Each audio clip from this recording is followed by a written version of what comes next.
যেই কাজ সোভিয়েত সংগঠনকে বরবাদ করার জন্য আমেরিকা বহু বছর আগে করেছিল, আজ ওই কাজই ভারত 21 শতাব্দীতে চীনের বিরুদ্ধে করছে। কারণ ভারতের সম্ভাব্য রণনীতি নিয়ে চীন অনেক ঘাবড়ে আছে। যেমন দ্বিতীয় বিশ্বযুদ্ধ শেষ হওয়ার পর 1945 থেকে 1979-এর মাঝের সময়কে ঠান্ডা যুদ্ধের সময় বলা হয়। আমেরিকা দ্বারা শুরু করা এই ঠান্ডা যুদ্ধ শুধু সোভিয়েত সংগঠনকে ভেঙেই দেয়নি, বরং রাশিয়ার এমন হাল করেছে যে এখনো অব্দি রাশিয়া নিজের অর্থব্যবস্থাকে আমেরিকার বরাবর করতে পারেনি।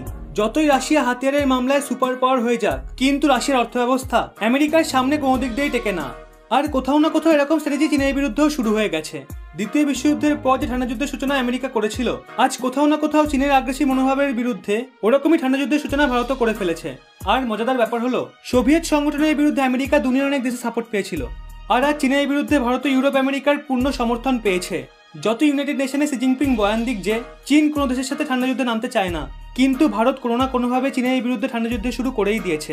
এই নিয়ে চীনা সংবাদপত্র সিংহ আশঙ্কা করছে, যদি দুনিয়া ভারতের সঙ্গে সংঘবদ্ধ হয়ে যায়, তবে ভারতের প্রচেষ্টায় চীনকে এরকম ঠান্ডা যুদ্ধের সম্মুখীন হতে হবে, যেরকম তার সামনা সোভিয়েত সংগঠন করেছিল। আর সেই ঠান্ডা যুদ্ধের ফলাফল গোটা দুনিয়ার সামনে রয়েছে। আজ রাশিয়ার অর্থব্যবস্থা অনেক খারাপ পর্যায়ে চলে গেছে, আর ভবিষ্যতে চীনেরও এরকম হাল হতে পারে। আসলে ঠান্ডা যুদ্ধ তাকে বলে, যখন দুই দেশের মধ্যে ভয়ঙ্কর যুদ্ধ তো হয় না, কিন্তু মহল সবসময় যুদ্ধের মতোই থাকে। তাতে একে অপরকে ব্যান করতে, বিশ্বমঞ্চে একে অপরকে লোকসান করার চেষ্টা করে যায়। এই ঠান্ডা যুদ্ধে লাভ তারই হয় যাকে দুনিয়ার অন্যান্য দেশ সাপোর্ট করে। এখানে একটা জিনিস পরিষ্কার হয়ে গেছে, চীনের কাছে সেরকম কোনো বিশ্ব সমর্থন নেই, যেখানে ভারতের কাছে আমেরিকা, ইউরোপ এবং জাপানের মতন প্রভাবশালী দেশের লম্বা লিস্ট রয়েছে, যা চীনের বিরুদ্ধে যে কোনো ঠান্ডা যুদ্ধে ভারতের প্রধান শক্তি হবে। এখন দেখা যাক ভারত কি করে। কিন্তু সুযোগ তো এখনই আছে এই ঠান্ডার মধ্যে আকসাই চীন দখল করার, কারণ চীনের সেনা মাউন্টেন ওয়ারফেয়ারে একেবারে অপারদর্শী, আর তার মধ্যে শীতকাল, যেটা চীনা সেনাদের সব থেকে বড় দুর্বলতা।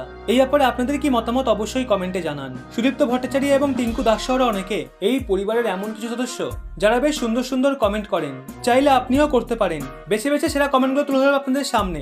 ভিডিওটি ভালো লাগলে অবশ্যই একটা লাইক করে সবাইকে শেয়ার করে দিন, এবং এরকমই ব্যাক টু ব্যাক আপডেট পেতে রহস্যময় চ্যানেলটি সাবস্ক্রাইব করে পাশের বেল আইকনটি অল করে রাখুন।